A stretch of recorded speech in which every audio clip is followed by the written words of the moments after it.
Mohon maaf Bu, ini ada pertanyaan dari via media online. Yang pertama datangnya dari Bekasi dengan atas nama Gazi Kurnia Ahmad. Assalamualaikum Buya. Semoga Buya selalu dalam lindungan Allah Subhanahu wa taala dan selalu diberkahi dan dilancarkan rezekinya, amin amin ya rabbal alamin. Buya, saya ingin bertanya, apa pendapat Buya tentang seorang habaib atau keturunan Nabi Muhammad SAW, yaitu pemimpin ormas Islam yang gencar beramar ma'ruf ala nahi mungkar di Indonesia, dinobatkan umat Islam Indonesia sebagai imam besar umat Islam Indonesia. Mohon doa dari Buya, beliau yang lagi diserang fitnah sana sini, untuk menumbangkan beliau. Mohon maaf Buya jika bila ada kesalahan. Syukran. Wassalamualaikum warahmatullahi wabarakatuh. Waalaikumsalam warahmatullahi wabarakatuh. Masalah amar ma'ruf nahi munkar. Ada seorang tokoh dari habaib. Tidak harus dari habaib. Semua kalau mengambil bagian ini adalah bagian yang istimewa. Amar ma'ruf nahi munkar tugas semuanya. Tugas Nabi Muhammad dan pewaris Nabi Muhammad sallallahu alaihi wasallam. Apalagi diambil kendali oleh seorang habaib, sangat wajar kalau beliau mengambil bagian ini.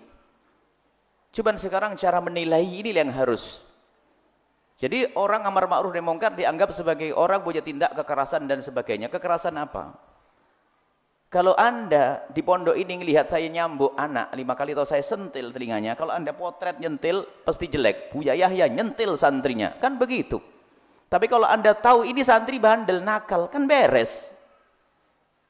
Nah ini Anda harus duduk dong dengan beliau. Anggap saya sebut saja Habib Rizik bin Syihab. Kalau Anda duduk dengan beliau, Anda akan tahu beliau adalah orang yang lembut, dan apapun yang akan mereka lakukan adalah juga dimusyawarahkan dengan yang lainnya. Akan tapi ketahuilah bahwa memang itu adalah ujian buat umat Islam semuanya. Sehingga ada orang-orang yang tidak bisa menerima perjuangan yang dilakukan oleh saudaranya. Kalau kami sederhana, ini saya tidak pernah saya dicatat sebagai anggota FPI. Misalnya, saya tidak pernah dicatat sebagai anggota FPI. Akan tapi kami katakan untuk menjadi Habib Rizik teramat berat. Itu adalah luar biasa, perjuangan yang sangat berat. Ada mengambil bagian masing-masing. Akan tapi prasangka buruk ini yang jadi salah. Kita tahu bagaimana langkah-langkah perjuangan. Kami sanjung bukan saja FPI saja. Ada perjuangan yang luar biasa, tapi tidak jalur seperti itu, jalurnya beda seperti Jamaah Tabligh. Kami lihat ini potensi umat Islam. Kita ini biasa dengan caci maki ini yang repot. Sesaat Jamaah Tabligh dicaci, sesaat FPI dicaci. Memang kalau tidak mencaci sudah nggak enak lagi. Ini kan problem masyarakat kita. Sementara yang jelas-jelas membuat keonaran, kemungkaran nggak pernah dicaci, malah dibela. Ini kan keblinger. Kita harus melihat kebenaran sebagai kebenaran. Apa yang beliau lakukan adalah untuk menjaga negeri ini. Negeri ini dalam ancaman. Anda membaca, akan tapi ingat yang Anda baca itu dari mana sumbernya. Negeri itu dalam ancaman, ketentraman. Memang Indonesia bukan untuk umat Islam saja. Indonesia adalah untuk bangsa Indonesia. Dan umat Islam berjuang, Habib Rizik dan yang lainnya, kami tidak hanya menyebut Habib Rizik. Habib Rizik dan lainnya berjuang bukan untuk FPI, bukan untuk umat Islam saja. Karena kita untuk menjaga ketentraman negeri ini dan bangsa ini. Dan para ulama yang lainnya juga seperti itu. Saya bukan anggota FPI, tapi saya cinta kepada semua perjuangan. Saya tidak pernah ikut Jamaah Tabligh, tapi ketahuilah saya Ilyas adalah seorang wali besar, pencetus Jamaah Tabligh, dan yang lainnya masih banyak. Jadi kita lihat potensi umat ini loh. Kita jangan mudah terbawa kepada provokasi-provokasi yang merendahkan umat Islam, menjatuhkan umat Islam. Sekarang yang beliau lakukan adalah, misalnya dia bentrokan dengan oknum misalnya, atau anggap saja dari salah satu aparat pemerintah. Apakah serta-merta yang berbenturan dengan aparat pasti salah? Bisa jadi aparat, tapi tidak semua aparat sama seperti itu. Kan aparat juga macam-macam, seperti umat Islam juga macam-macam kan. Jangan disamakan Habib Rizik dan yang lain misalnya dengan pengebom dan sebagainya. Tidak pernah megang bom kok beliau itu. Nggak pernah, nyeru bom juga tidak pernah. Bahkan juga mengkritisi kalau ada bom-bom yang meledak di sana sini. Tapi ketahuilah umat Islam juga punya harga diri yang harus dijaga, kehormatan umat ini. Jangan sampai ada yang mencoba menodai umat ini kan sebetulnya hanya untuk membela negeri bangsa ini, umat yang mayoritas ini. Dan yang dilakukan bukan memilah-milah kok. Misalnya apa? Kalau seandainya ada orang Kristen, kami yakin beliau lembut orangnya, sebab kami juga berkali-kali bertemu, beberapa pernah kita bertemu dan ngobrol juga. Beliau lembut. Artinya kalau seandainya ada orang Nasrani, coba saja kalau Anda tidak percaya wahai orang Nasrani, ada orang Nasrani butuh. Anda datang kepada beliau, mesti ditolong kok. Mesti ditolong. Ya, kami yakin. Baik, kami sudah sampaikan, Islam itu tidak akan merendahkan. Kalau Anda orang di luar Islam butuh pertolongan, benar-benar butuh pertolongan, anggap saja ada preman. Lah kok tiba-tiba tabrakan di sini minta obat di sini, ya diobati kok biarpun itu preman. Kan tujuan kita mengajak kepada kebaikan.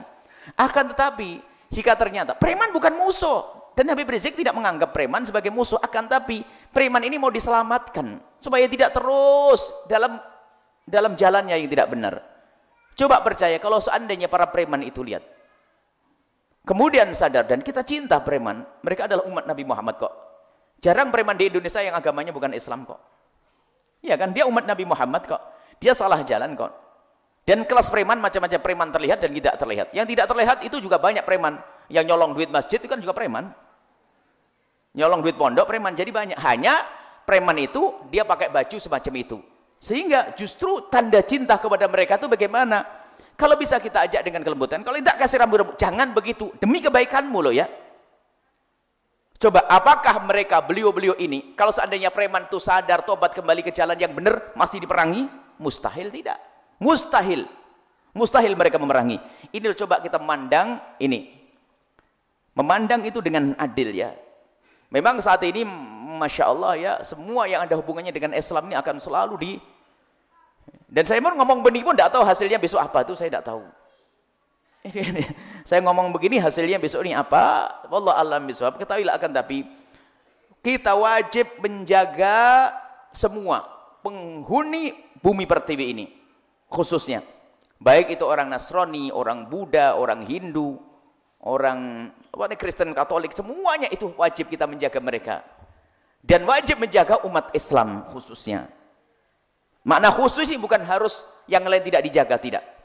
Tapi siapapun ya yang merusak di negeri ini, biarpun itu seekor kambing, hendaknya ditangkap, diselesaikan seekor kambing ya. Apalagi jika ini adalah oknum dari manusia, hendaknya dihentikan demi kemaslahatan umat. Jadi mohonlah wahai umat Islam di negeri ini, hentikan mencari musuh. Sekarang apa yang dilakukan oleh para ulama misalnya kemudian kemarin waktu di Jakarta dan sebagainya? Apakah mereka membuat kerusakan? Mereka hanya menginginkan sesuatu sesuai dengan keyakinan mereka. Sesuatu itu adalah kebenaran menurut agama Islam. Dan ini adalah wajar, haknya sebagai seorang mayoritas untuk menuntut yang demikian itu. Dan tuntutannya pun bukan untuk menghancurkan orang Nasrani, bukan. Hanya pelaku-pelaku yang menyinggung perasaan umat Islam itu yang harus diselesaikan. Tetangga kita yang Nasrani tetap aman kok, nggak diganggu. Cuman seolah-olah ini permasalahan media juga. Sehingga kadang-kadang yang demikian itu langsung disebarkan seolah ini memusuhi. Ini adalah anti Nasrani, anti ini. Yang harus kita jauhi itu adalah orang yang membuat kerusakan di muka bumi. Apakah itu orang Nasrani atau orang Islam, sama. Ini yang harus kita hentikan. Jadi mohon ya, kalau ada tokoh-tokohnya semacam itu, kita doakan semoga Allah memberikan kekuatan kepada beliau, ketabahan, dan semoga Allah menghilangkan permusuhan kepada orang-orang yang sudah berjuang. Capek loh berjuang semacam itu, berat. Hanya karena iman saja menjadikan mereka bisa tidur. Kalau mereka mencari dunia nggak bisa tidur, karena ancamannya besar. Karena mereka mencari akhirat nyaman. Orang-orang berjuang, bukan beli saja banyak. Dan sebelumnya juga ada pejuang-pejuang semacam itu. Kemudian kami juga himbau kepada siapapun, hilangkan caci maki. Saya tidak bangga kalau ada orang menyanjung kami, kemudian setelah itu mencaci ulama. Ada di antara Facebook kami itu.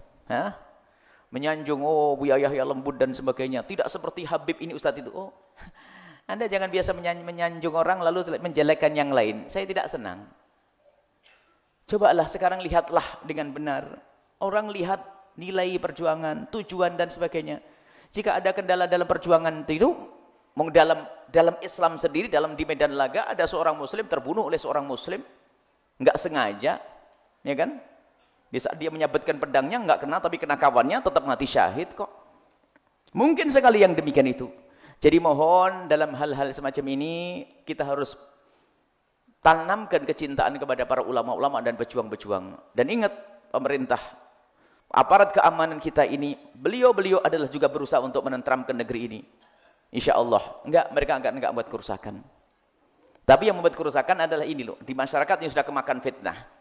Sehingga mengadu nanti, aparat keamanan di negeri kita pun mulai diadu nanti. Antara ini dengan ini diadu. Nah ini yang mengadu ini ada. Dan itu bukan orang asal negeri ini. Jangan dikatakan Arab bukan dari negeri ini loh. Arab yang memasukkan Islam, memasukkan negeri kita ini, membawa Islam dengan keindahan orang Arab loh ya. Jangan Arab asing. Arab bukan asing di negeri ini. Jadi pejuang-pejuang itu banyak orang-orang Arab. Cuma mereka tidak pakai nama Arab. Yang membebaskan negeri ini dari penjajah banyak orang Arab ya. Tapi ada di situ orang di luar kita ini yang bermain. Memang selama ini mungkin dia menjadi warga negara kita dan sebagainya. Kita harus waspada. Ada biarpun dari orang warga negara kita yang sudah hatinya ini terpengaruh dengan ideologi lain, pemikiran lain, sehingga diam-diam dia ingin membuat satu keributan, baru dia nanti akan memancing di air keruh tersebut. Dia akan membuat permasalahan. Setelah itu dia akan nongol. Dia punya tujuan, maka kita harus waspada. Maka ketahuilah, selagi itu adalah warga Indonesia yang mempertahankan negeri ini, NKRI, Negara Kesatuan Republik Indonesia, sudah saya hafal itu ya. NKRI, Negara Kesatuan, pertahankan, awas, jaga itu. Siapapun tanda-tanda yang mengarah kepada penghancuran negeri ini harus diwaspadai. Kita punya kisah kok sebelumnya bagaimana. Siapa yang mengganggu negeri ini? Lihat. Siapa yang mengganggu negeri ini? Bukan habaib, bukan orang Arab, bukan. Justru yang membela kita ini mereka. Kalau seandainya orang Arab kita anggap sebagai tamu, kita bersyukur, tamu yang baik. Tamu kok mau berjuang di negeri ini, lihat pahlawan-pahlawan itu, lihat. Kalau seandainya kita anggap tamu, akan tapi mereka bukan tamu, mohon maaf ini. Jadi kita harus benar-benar tolong dijaga negeri ini, keindahan deh. Jangan biasa Anda ikut Facebook, ikut WA lalu caci maki, tidak ngerti apa-apa tentang Habib Rizik, tentang Ustadz Fulan dan Fulan, lalu Anda ikut mencaci dan sebagainya. Akan tapi ingat, di sana ada namanya media. Media itu bisa saja omongan saya sepanjang ini dipotong, lalu dihadirkan yang berbeda. Akan tapi kami tetap bahwasanya serahkan kepada Allah Subhanahu wa taala. Insyaallah ya, kalaupun ada orang yang mempelintir omongan kami, kita serahkan kepada Allah Subhanahu wa taala. Tapi tetap prinsip kami adalah kita tidak biasa mencaci. Akan tapi potensi umat Islam di negeri kita ini, potensi bangsa kita ini, khususnya umat Islam ini, tolong dijaga dan dikumpulkan untuk menjaga negeri ini. Naudzubillah kalau ada pertumpahan darah. Kita bawa contoh di negeri-negeri sana.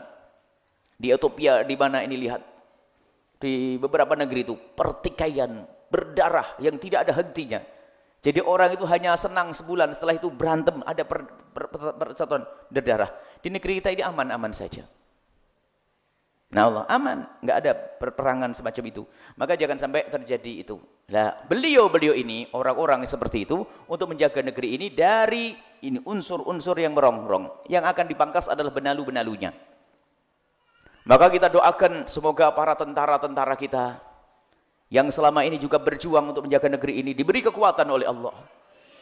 Kemudian para polisi-polisinya diberi juga oleh Allah kesadaran. Semoga kemudian rakyat kita diberi kesadaran. Polisi-polisi kita diberi kekuatan, tentara kita diberi kesadaran akan pentingnya negeri ini. Jadi jangan sampai ada peperangan sama. Dan juga pemimpin kita semoga diberi oleh Allah hidayah. Bimbingan, kekuatan untuk memimpin negeri ini sehingga negeri ini kembali negeri tentram. Dan semoga Allah menghancurkan siapapun yang punya niat untuk menghancurkan negeri ini untuk kepentingan mereka sendiri. Boleh kita mendoakan yang demikian. Kita serahkan kepada Allah. Kalau orang niatnya jelek, semoga Allah hancurkan. Kita tidak mendoakan si A si B.